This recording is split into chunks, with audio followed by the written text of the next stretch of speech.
The American Basketball Association is the largest pro league in the world. Some great opportunities for team ownership are available, and the cost may surprise you. If you've ever thought about team ownership in a pro league, give us the opportunity to help make it a reality. Reach out to us for more info. For USA teams at www.abaliveaction.com. In Australia, go to www.abaleagueaustralia.com. Sassy B Worldwide Productions. With over 25 years of entertainment experience, we have done it all. Celebrity appearances, red carpet events, image consultation and branding design. Our clients range from American football stars to Hollywood celebrities and everyone in between. Want to make a splash in the entertainment industry? Then it's time to get sassy. SassyBWorldwide.com. You're listening to ABA One-on-One Podcast. Hey guys, it's time for a new episode of ABA One-on-One. Open up, yeah. Open up now. Open up. Open up, yeah. Open up. Open up now. I'll give a damn dog, give him a bone. Give a damn dog a bone. I'll give a damn dog, give him a bone. Give a damn dog a bone. I'll give him a bone. Hey guys, welcome back to another ABA One-on-One. Today in the house we have Mack Calvin. Man, there's not much we can say about royalty. That's it. That's it. And Brian and Rick are back with me. Mack, welcome to the show. Let's talk basketball, man. Well, thank you. I'm happy to be with you guys, and I'm honored and privileged. I heard so much about your show and from my brother Doug, who lived in Australia for a long time. So thank you for having me on. Mack, let me just say something. I don't mean to butt in here, but I'm really extra excited to be finally talk to you. You and I come from the same era. These young bucks here with Brian don't really understand. I saw you play when you was with the Virginia Squires. I was living in Roanoke, Virginia. I was telling them earlier I saw Dr. J play his first ever professional basketball game against the Kentucky Colonels. And anyway, I was just excited about you because I followed you when you were the Floridians. I followed you forever. Well, thank you. I had a long career, and unfortunately, that particular year in Virginia was not a great year because it's the first injury I had sustained in my career, 6 years plus, going into the 7th year, and tore my quadricep tendon, and I pretty much was a shell of myself after that. So, but Virginia was not a good year. So, thanks for bringing back those bad memories.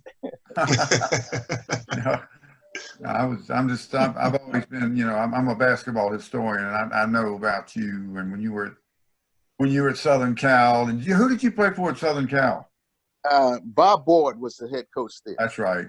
Yeah, Bob Boyd, and then George Raplin was there for a long time as well. But Bob Boyd, I know Stan Morrison. Yeah, and I actually, guys, was the sixth. I was the 5th African American to ever play basketball, get a scholarship to USC back in 1967. So wow. That was wow. In fact, Awesome. Three of those players were on my team. Steve Jennings, Bill Hewitt, Ernie Powell, myself, and then they had another guy, Herman Hill, way back in the 30s. So and now you look at the climate today. How many? It's like 15 players on the team. They got like 13 African Americans. So we come a long way. Mack, you was a part of that when you was in college at USC. You guys were ended UCLA's streak, didn't you? Yeah, we did. My last game, we beat them 46-44, and in a very slow halftime score, right? Halftime score.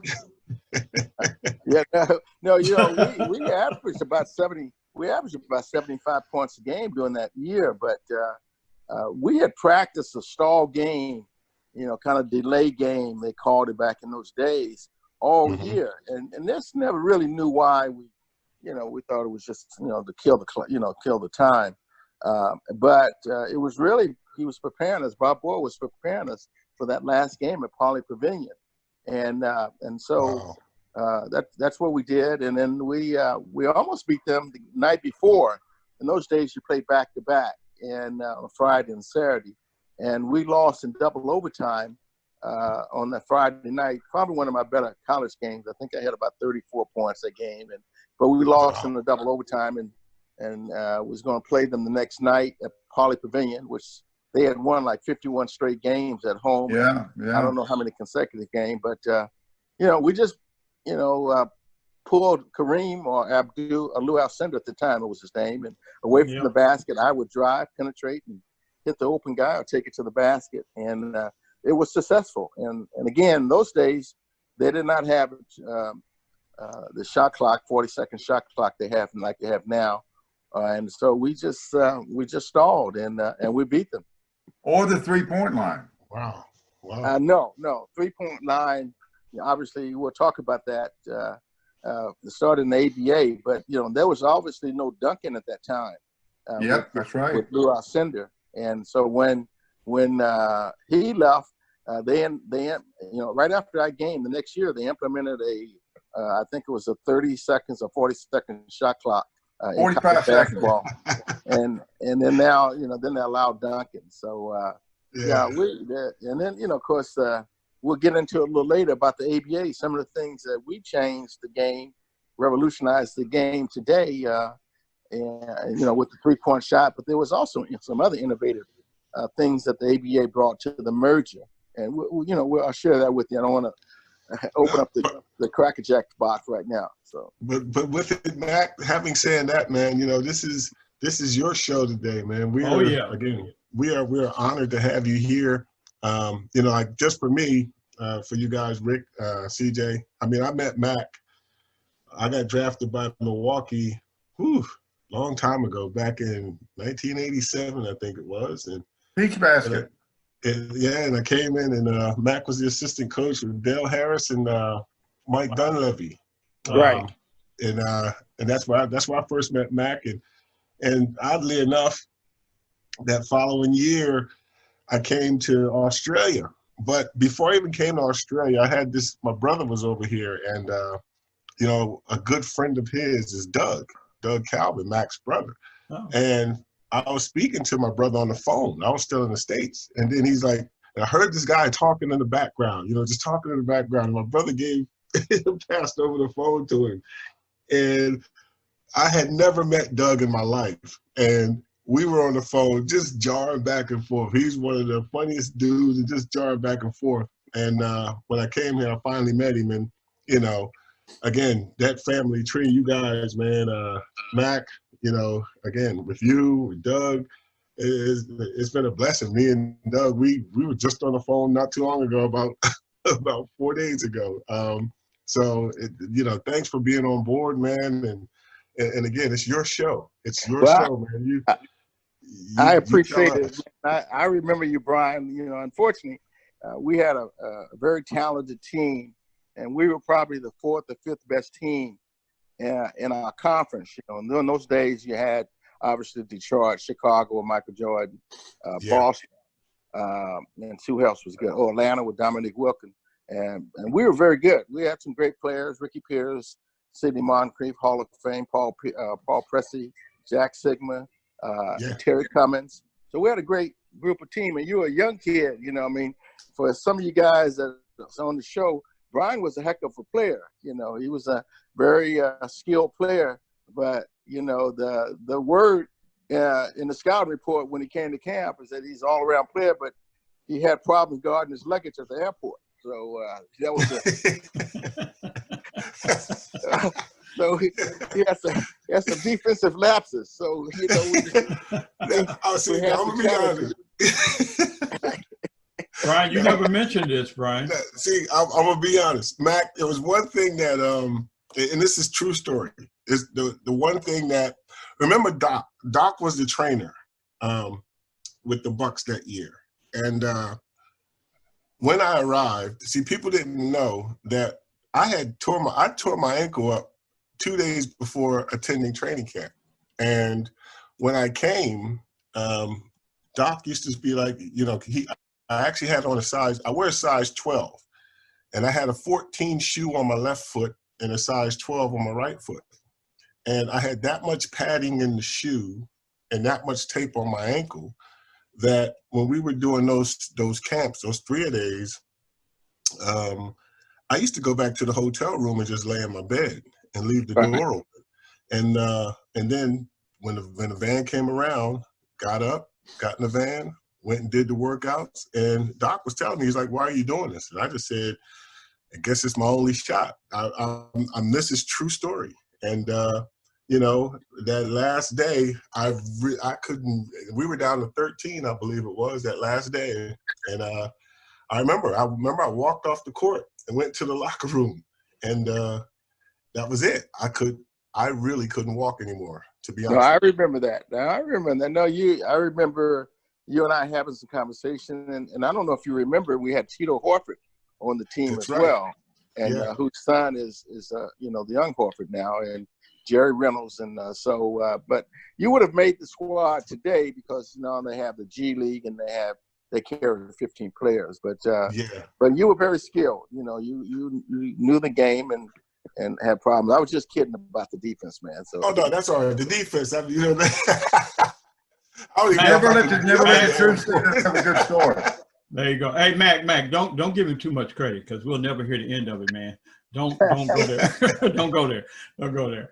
Hey, you might as well jump in and kind of start telling us a little bit about your the ABA and what you feel about it, and playing back then, everything. What was it like for you then? Well,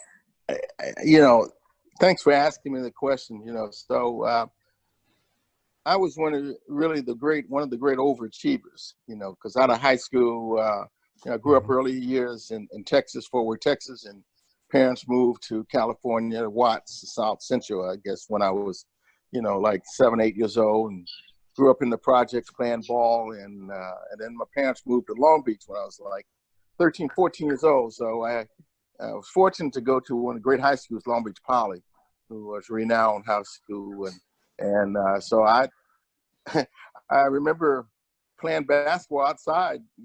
We moved into that area during the school year, so I couldn't go directly to Poly. I had to go to a continuation school. And Bill Mulligan, who was a Hall of Fame college coach, saw me outside playing and invited me to try out that summer. And I made the team. And my junior year, I was the 6th man, and we won the championship. We were 35-1, and all that summer I worked hard. The next year, I'm going into my senior year, and I made the team. Actually started, and second best player on the team. We were 36-0 the next year, and long story short, I was all league and first team all CIF, one of the top players in the state, and had about 100 scholarship offers. And unfortunately, I was reading at the 7th grade level, so didn't really have the educational background, and really didn't apply myself because I stuttered a great deal. And my father at the time, physically abused my mom and was an alcoholic. And so I stuttered. And so I'd get to the class and I had to read, and kids would laugh at me. And so I wouldn't go to a lot of those classes. And so at the end of the year, when all those schools was interested in me, I had to fill an application and got the transcript, and they said, we can't let this boy in. This boy's dumb, So I obviously had to go to community college. And so I went to Long Beach City College, and, during those times, all I did was play ball on the playgrounds, kind of develop my skill set, playing against older guys. On weekends, I played 14, 15 hours a day, and just really kind of, develop. I always had speed and quickness, and playing against the older guys made you tougher, and you had to drive to the basket. And so I had to go to City College, Long Beach City College, and that's where pretty much my career turned around. Chuck Kane was the head coach there, and Bill Barnes was an African-American guy, and they really saw my talent, liked my talent. And the first 3 weeks of school, guys, I missed half of my classes. Wow. And and just stand in the corridor because I was intimidated. And I go to school, and predominantly white. High school was predominantly white, and college, Long Beach City College, was predominantly whites. And after 3 weeks of missing classes, the coach called me in his office, Chuck Kane, and he he said to me, Calvin, you see, you got the report, you're missing half of your classes. He was a big man, a white guy with very few words, and he said, if you miss any more classes, you're going to be off the team. Now, basketball was all I had, all I knew. And I loved the game. And so as I'm walking out, he called me back. He said, why in the hell are you missing classes? It was probably one of the defining moments in my life at that time. I was 17 years old. And I started crying, and I said, Coach, I can't read. And the kids make fun of me. I stuttered. And I just missed those classes because I don't want to be embarrassed. So, he said, okay, we're going to do something about it. And long story short, he got me some tutors, put me in different classes. And by the end of the year, I was reading at the 10th grade year, and I made the team. I was second leading scorer on the team. We went to the championship finals and lost to Tuckhaven in those days of junior college. And the next year, I really developed my game and was a starter, became a captain. And long story short, we lost the finals again to Tuckhaven. And at this time, he was at Pasadena City College. And so had about 50 scholarship offers. I made the dean's list. I had about a 3.5 grade point average, made the dean's list. Wow. Graduated, got my AA degree. And and then I chose USC over UCLA. I had all the Pac-8 in those days. It wasn't the Pac-12, it was Pac-10, Pac-8. So I chose USC over UCLA, and Coach Wooden came to recruited me, came to my house, and which he very rarely did. And I chose USC, and just a great decision, and I had some coaches that really worked with me. But I would say my career really started at Long Beach City College, and no one really knew what kind of talent I had because I just had speed, quickness. I was kind of fast, out of control. But I've had some great coaches, and obviously, as Paul Westphal used to say, the only person could ever slow Mack Calvin down was my head coach, Bob Board, because we played a kind of a slow-down style of game and didn't really utilize my speed and quickness. And so I made the made the team, obviously, and started. And we finished second behind UCLA both years. And then ABA was involved, and so I got drafted on the 14th round. 14th round, 290 players ahead of me. I'm sorry, I got drafted with the Lakers on the 14th round, 290 players ahead of me. And I got drafted on the 7th round by the LA Stars in the ABA. And I chose LA Stars, and they gave me a $2,500 bonus. Bill Sharman, the Hall of Fame coach, was. That was Bill Sharman, right, Captain? Right, Mac? Yes. He was a head coach. Really liked little guards, and because he played for the Celtics, and of course he coached the Lakers to the championship team, and they won 71 games. And he really liked my style and my toughness, and so they drafted me, and I signed with them. And people used to ask me, why didn't I sign with the Lakers? Because that was the team I really idolized. And Jerry West was my idol. But they offered me a free Jerry West signed autograph and a bus ticket to the tryout camp. And I said, nah, I know they used to call me dumb, but I'm not dumb anymore. That's a heck of a deal, man. Jerry West autographed the logo? Yeah. Well, it wasn't the logo at that time, but I know. Jerry West is 83 years old, and he's still one of my mentors. I talk to him probably 2 or 3 times a month that we text, and but it just I really wanted to play for the Lakers. But obviously, so the ABA gave me so many other players a chance, and certainly African Americans. And you guys don't know that back in the late 60s and 70s, there was a hidden rule from the NBA that you can only allow 3 African American black players on the team. Really? Yeah, and wow. That was a hidden rule. I mean, you go back and you look at, I think Bill Russell's Boston team probably had maybe 4 or 5 African Americans, but in those days it was predominantly white players. Yeah. And so I got a chance. I had 7 players ahead of me, 7 guards that had guaranteed contracts. Didn't have a guaranteed contract. I just got good bonus money. $2,500 was a lot of money at that time. And I just worked hard, man. And training camp was twice a day. And I met the challenge every day. And I would not stick around. I've always been a gym rat and stay after practice was over and shoot and do whatever. But as soon as practice was over, man, I would, wouldn't even take a shower. I'd get in my car. I had a Volkswagen at the time. And man, I would get out of there because, if you stick around, the coach was always, because we had like 100 guys trying out.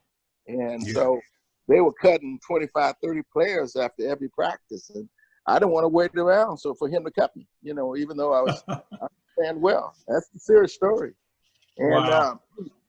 And so, like I said, I made the team, and I had veteran players. I was embarrassing them, and they would kick the balls in the stands. We would practice at the sports arena, kick the balls in the stand, and the guy wouldn't go get it. And coach, next thing I know, he was gone. So I just kind of really made my way, and just thank God I didn't get injured or anything. So really very successful, and so I just had a great opportunity. You certainly made the most of it, because you made the all rookie team or your first year in the ABA, didn't you? And I think you averaged about 16, 17 points a game, if I'm not mistaken. And 16.8. Yeah. I was second. Hey, Brian, you're one of the great Googlers of all time, man. I love you.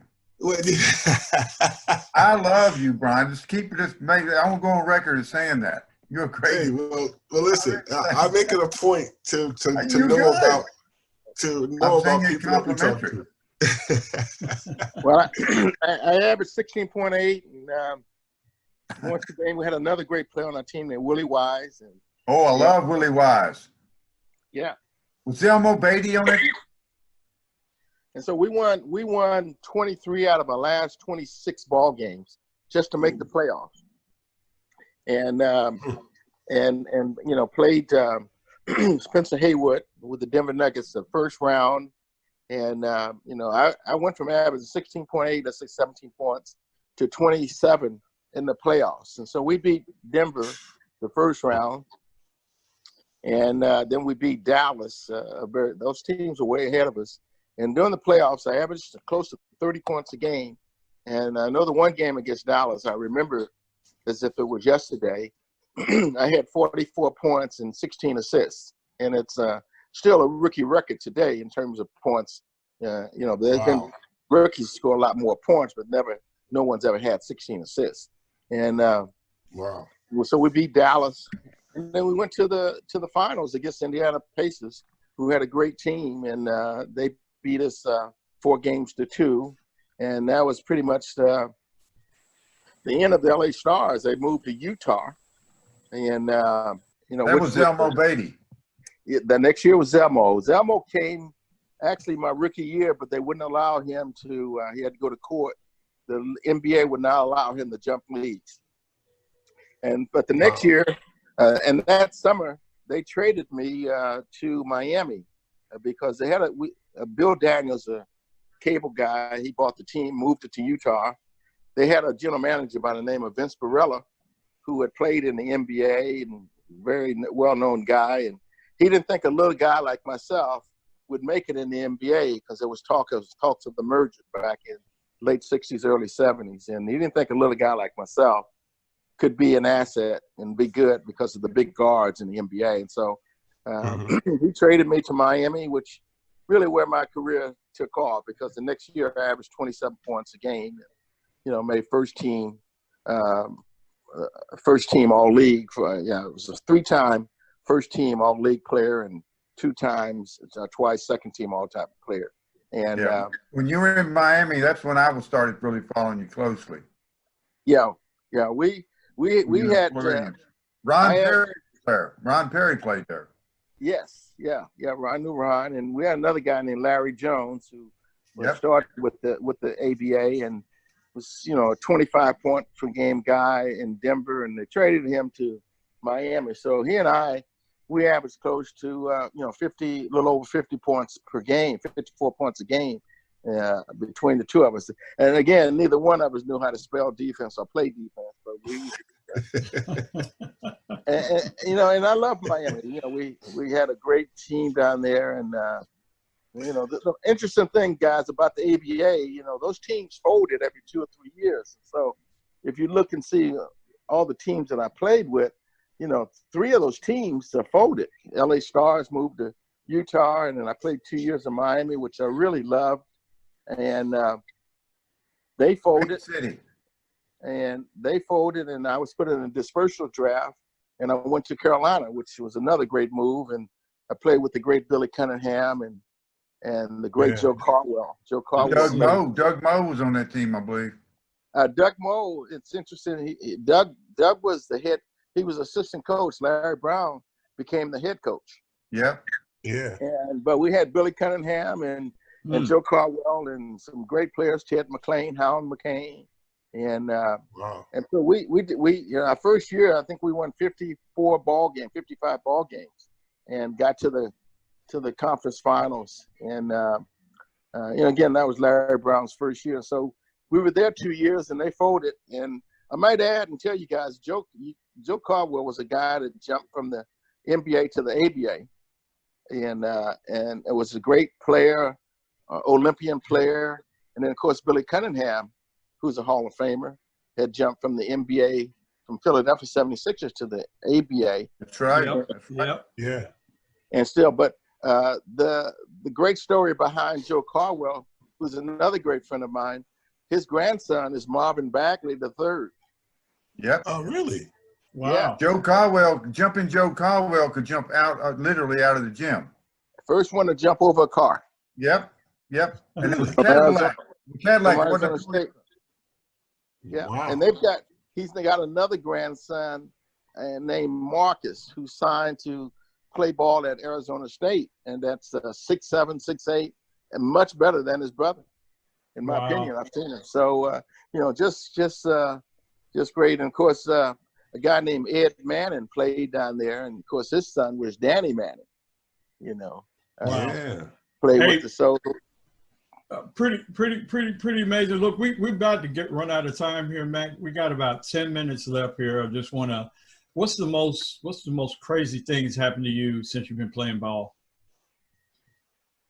Wow, there's a lot. You know, Come on, CJ.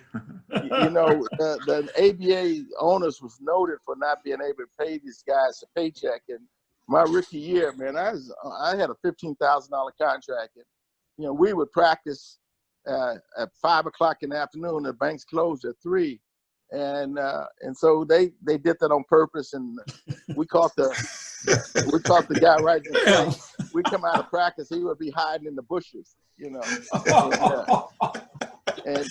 And another thing, when I was with Virginia, you were talking about Virginia earlier. They had money problems as well. So two incidents. So I was the highest paid guy. I was making $175, and every 2 weeks, my check was like $18,000. And so we would practice on, you know, we get paid first 15th. And I would notice, like, after practice, everybody was just like leaving, you know, and I'm standing around. So everybody was running to the bank, you know, to cash their check and getting cash. And so the next day I'd go and put my check in the bank, you know, and next thing I know, I got bills bouncing all over the place, you know. And so we had a trainer named Bob Chopper Travellini. He was a mafia guy, and he always carried a gun. So I got smart. So, you know, like about a half an hour before practice was over on the payday, I faked an injury. You know, like I scored it, and I would go get his gun, and I would run to the bank, cash my check, and get whatever it was, $15,000, $18,000 in cash. And by the time those guys got to the bank, it was, you know, their checks wouldn't clear. You know, so that's a true story. You know, that's a good one. That's a good one. there was a time in Denver where we went there to play a 3-game series, and we checked in the hotel. They wouldn't let us in because the team had not paid for the previous hotel bill. So, Wow. and so Denver had to back it. So, but before we go, guys, I want to tell you, I'm writing a book about the ABA and my journey through life and basketball. Oh, great. So hopefully in the next year or two, I've been told I've been close to been a finalist for the Naismith Basketball Hall of Fame. So hopefully, God willing, I'll get into that in the next year or two. But I also want to share with you guys that the ABA not only brought the 3-point shot and, the colorful, and all the great players. The first All-Star game with 24 players, 10 of those guys was from the ABA. That's Dr. J was the MVP. Yep. But something you guys didn't probably know. The ABA also brought to the NBA, which they have now, steals, block shots, and turnover. NBA never had that until the merger came. And then we also, because they didn't want the ABA to come into the league because they thought they had too many African black players and that it was street ball, straight playground type of basketball. So initially they only wanted 2 teams to come in and they allowed 4. But what we did as terms of African-American players and the ABA, we opened up markets like Dallas, which never had an ABA team. It was the Dallas Chaparrals, now the Dallas Mavericks, the San Antonio Spurs, obviously. And in North Carolina, they never had an NBA team. And it became the Carolina Cougars. Now you got the Charlotte Hornets. And then you look at other cities like Houston. There was a Houston team. So the ABA opened up all these markets where African-American people could see black players play. And now the NBA adopted that because the philosophy behind the merger was that the NBA was a corporate world and they wanted to kind of, they wanted to make sure that it didn't turn all black. Unfortunately, they didn't realize 45, 50 years later it would, pretty much 84% of the league. So those are some things that the league, ABA, brought to the league. And of course, the 3-point shot was not implemented until the NBA until 1979. The merger was 76, 77. Yeah. So those are some things that I'll share in the book, how we were innovative. And then, they never had any black coaches. The only first black coach was just on the tip of my tongue, but he was coaching at Kansas with Naismith, Rick? No, I was trying to see if Rick remembered him. What was the question? The first African-American coach in professional basketball was not Casey Jones or Bill Russell. Bill Russell was, but the first guy, I can't think of his name. He was Tennessee at Tennessee State. He coached Dick Barnett and all those guys. And I can't. It's on the top of my tongue. But we had the first black African-American referees in the ABA. Never had any in the ABA. First, on and on. But they never gave us credit for it. So in my book, I want to bring that out. And hopefully you guys have me on again and we can kind of help promote the book a little bit. You guys do a great job. You really promote basketball in Australia. I was talking to Brian the other day. I really hope that you guys can really develop basketball over there where it becomes well known, like in Africa and Germany and some in Europe. Yeah. Well, that's our aim. Mac, I'll get you my address for my autographed copy of the book. I think I'll get it. I'll be more than happy to get you guys copy. CJ's got your contact information. I want to talk to you a little bit off air. Okay, wonderful. Yeah, I'd love to do that. But I admire what you're doing, and I have other friends here and players that I'm heavily involved in the NBA Retired Players Association and contact with the ABA guys as well. Still working to try to get them pension monies, and if you need any guys to be on your show like Joe Caldwell or some of these other ABA guys, I'd be more than happy to share my information with Brian, and we just stay in touch, man. It's the same in the Bible, man. Biblical in the Bible, it says iron sharpen iron. So anything I can do to support you guys and what you're doing, I'm all for it. That's how we do it. Where are you living? Where you living now, Mac? Playa del Rey, California. You know, I'm a brother that grew up in Long Beach, man, and can't swim, but I'm always living by always by the water. By the water. Nothing wrong with that. Are you, Mac, just quickly, are you a part of the Dropping Dimes Foundation? Yeah, I'm on the board. Good board. Man. Yeah. And it's a foundation that we help former ABA players who are having difficult times and, in life, and we help them in their nursing homes, or they need walkers or whatever they need. We're there to help them. And Brian, unfortunately, Brian, you didn't only play just for a cup of coffee, but the NBA now has a program, mental health program, that if you play 3 years in the NBA, you're entitled to insurance in perpetuity. Yeah. Wow. I've seen that. Well, that's good.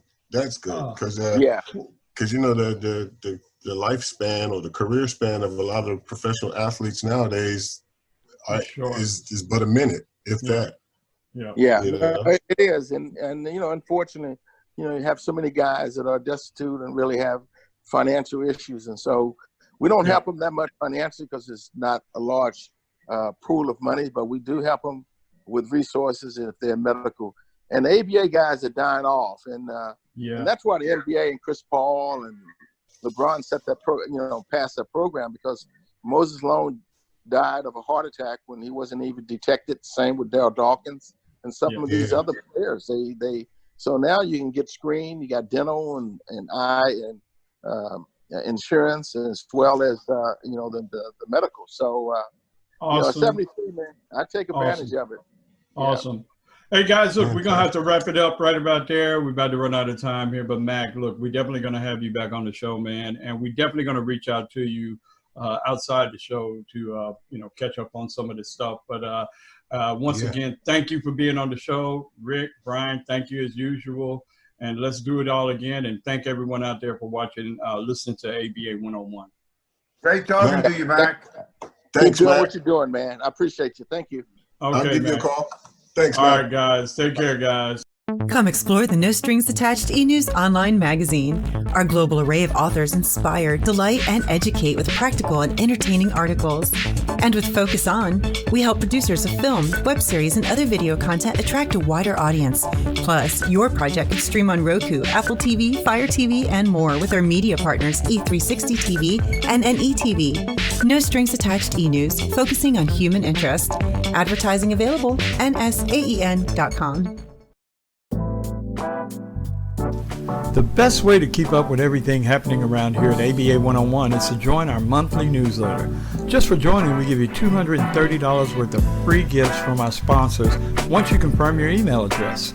You can unsubscribe at any time, but why would you?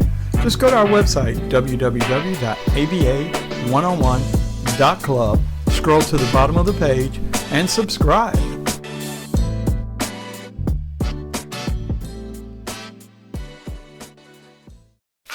Well, that's going to do it for this week. Remember, you can keep up with every episode by subscribing via our website. Follow us on social media and tell your friends about us. Next week, new guests, more basketball tips, more basketball stories about the game we all love. Till then, be safe and keep your eyes on the ball.